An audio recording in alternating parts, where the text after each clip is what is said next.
Example 5, the graph of a reciprocal function in the form y equals 1 over ax plus b, which to me, this is just really mx plus b. So you're looking at a linear graph here, where a and b are non-zero constants is shown. So we've got our split graph shape, so I know this came from a linear function. Sketch the graph of the original function. So we're working backwards here. What was the line that would have come through here?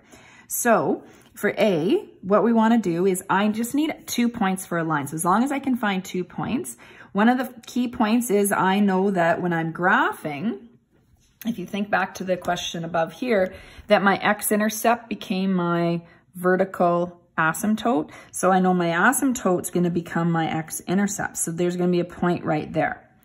The other key point is I can take the reciprocal of any y value. They give me, actually, let's write this down. I'm getting ahead of myself here just so you guys know. So the vertical asymptote, x equals 2, becomes x-intercept x equals 2, just so you know where we plotted that after. Okay, now let's look at 3 1/3. So that's the only point that's clearly plotted. I'd be estimating otherwise. So this then becomes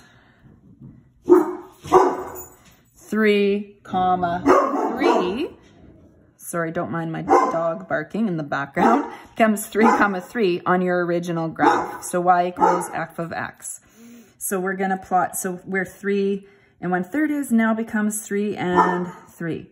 Long as I have 2 points, I can graph the equation, or my straight line there. Put arrowheads at the end.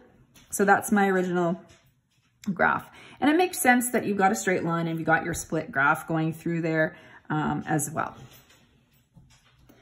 The other thing that I want to point out is where y equals 1 is an invariant point, and see how those points just happen to line up. So that's going to happen. And same thing at -1, those points lined up as well.